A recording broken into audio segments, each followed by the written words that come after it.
नमस्कार दोस्तों, आपका स्वागत है हमारे चैनल पर। आज हम बात करेंगे कि धनवान कैसे बना जाता है, धनवान कैसे बने। पैसा कमाना एक बात है, पैसा हर व्यक्ति कमा सकता है, लेकिन उस पैसे को सही तरीके से व्यवस्थित करना और सही तरीके से बढ़ाते रहना, ये एक कला हो सकती है और इस कला को आज इस वीडियो के माध्यम से समझा जा सकता है। तो साथियों, अंत तक बने रहें। एक एक पॉइंट, एक एक शब्द इस वीडियो का बड़ा महत्वपूर्ण हो सकता है आपके लिए।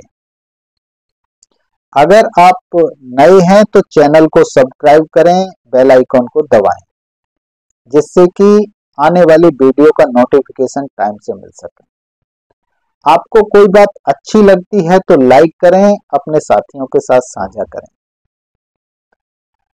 और अगर ऐसी ही किसी दूसरे टॉपिक पर आप जानकारी चाहते हैं तो कमेंट्स बॉक्स में डालें। हम उस टॉपिक पे जानकारी जुटाकर आप तक साझा करेंगे। तो चलिए, ज्यादा समय नहीं लेते हुए हम सीधा आते हैं कि धनवान कैसे बना जा सकता है। तो सबसे पहले धनवान बनने की सबसे पहली सीढ़ी यह है कि हम वित्तीय अनुशासन को समझें, यानी फाइनेंशियल डिसिप्लिन को समझें, यानी वित्तीय अनुशासन को समझें। और उसका मतलब है कि हम अपनी आमदनी और खर्चों को सही तरीके से मैनेज करना जानते हो, यानी कितनी हमारी इनकम है और कितने हमारे खर्चे हैं।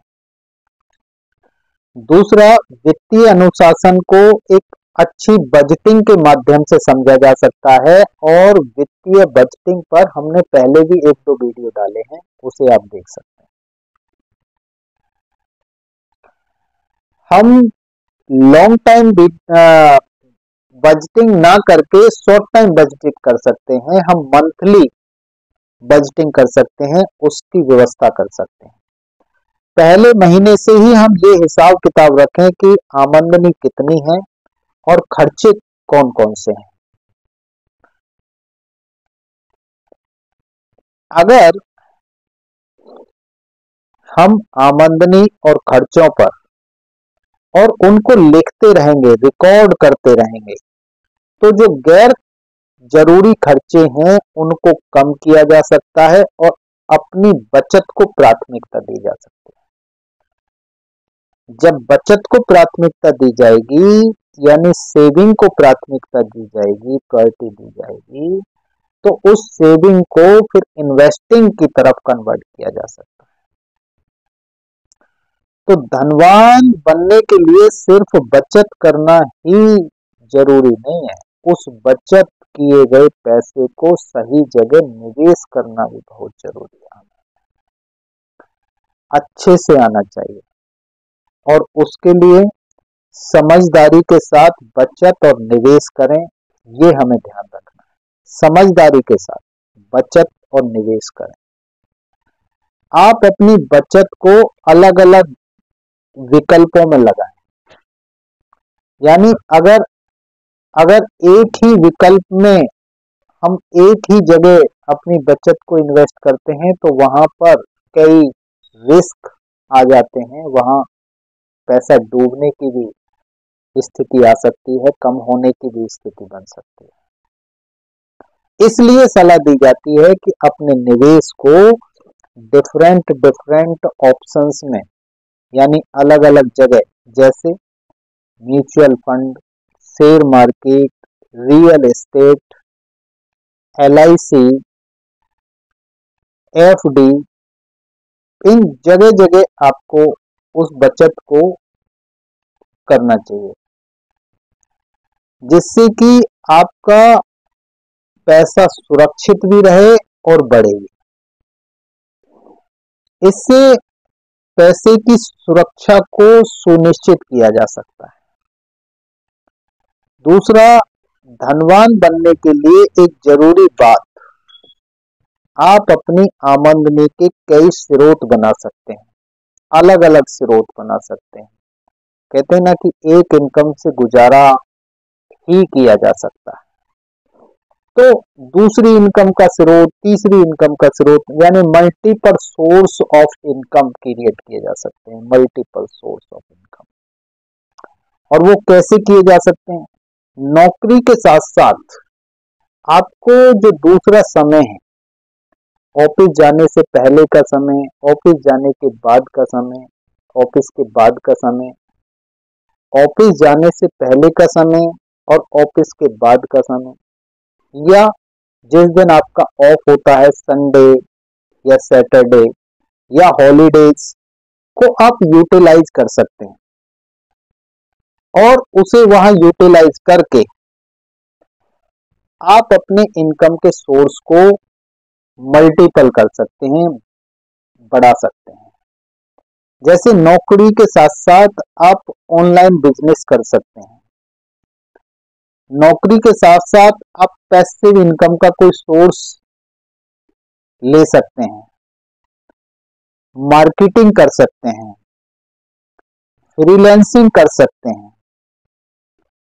ऐसे सोर्स आप राइटिंग कर सकते हैं, आर्टिकल राइटिंग कर सकते हैं। और यूट्यूब भी आजकल एक माध्यम बन गया है, उस पे भी आप अगर मास्टरी करें तो उसके माध्यम से भी आप अर्निंग कर सकते हैं।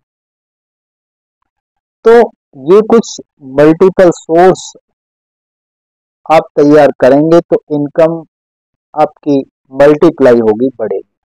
और जब इनकम बढ़ेगी तो आपकी बचत भी बढ़ेगी, बचत बढ़ेगी तो आपकी इन्वेस्ट बढ़ेगा।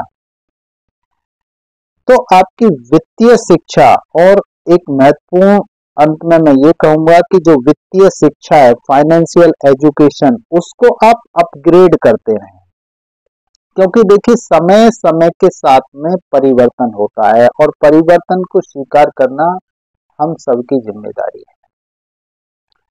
अगर हम परिवर्तन के साथ नहीं चलते हैं, अपने आप को नहीं बदलते हैं, तो शायद हमें रुकना पड़ जाता है। कई पुरानी कंपनियों के नाम लिए जाते हैं जो आज शायद मार्केट में नहीं है, अपना नाम वो खो चुकी हैं। अगर हम घड़ी की कंपनियों में देखें तो HMT बहुत बढ़िया ब्रांड देने वाली कंपनी आज मार्केट में दिखाई नहीं देती है। अगर गाड़ियों के क्षेत्र में देखें तो एम्बेसडर, जो आज मार्केट में दिखाई नहीं देती है। अगर हम फोन के सिस्टम में देखें तो हम नोकिया को खो चुके हैं। नोकिया मार्केट में जो बढ़िया ब्रांड देने वाली कंपनी थी, वो मार्केट में दिखाई नहीं देती है। कारण क्या है कि उन्होंने अपने आप को समय के साथ अपग्रेड नहीं किया। तो अंत में मेरा सुझाव आप सभी को यह है कि जो वित्तीय शिक्षा है उसको आप अपग्रेड करते रहें, किताबों के माध्यम से, यूट्यूब चैनल के माध्यम से, गूगल के माध्यम से, और जहां से भी आपको पेड नॉन पेड जो भी जानकारी मिलती हो, अपग्रेड जरूर करें। क्योंकि बहुत एक अर्थशास्त्री में, मुझे अर्थशास्त्री की एक कोटेशन याद आती है। वो कहते हैं कि जो पैसे पर यानी शिक्षा पर लगाया गया धन है, वो वेस्ट नहीं होता, वो विद ब्याज वापस मिल जाता है, यानी विद इंटरेस्ट हमें रिटर्न होता है। तो हमें शिक्षा पे कहीं पैसा खर्च करना भी पड़ रहा है तो हम खर्च करें। जब हमारी एजुकेशन अपडेट होगी, अपग्रेड होगी, तो हम उस तरीके से इन्वेस्टिंग, सेविंग कर सकते हैं और उसी से फिर हमें रिटर्न आएगा तो हम जो है पैसे को मल्टीप्लाई कर सकते हैं। तो मार्केट में समय समय पर ट्रेंड बदलता है, मार्केट में समय समय पर जानकारियां साझा होती हैं। पहले देखिए, हम और सिंपल सा एक आइडिया, पहले हम सब कुछ ऑफलाइन करते थे, आज सब कुछ ऑनलाइन होता है।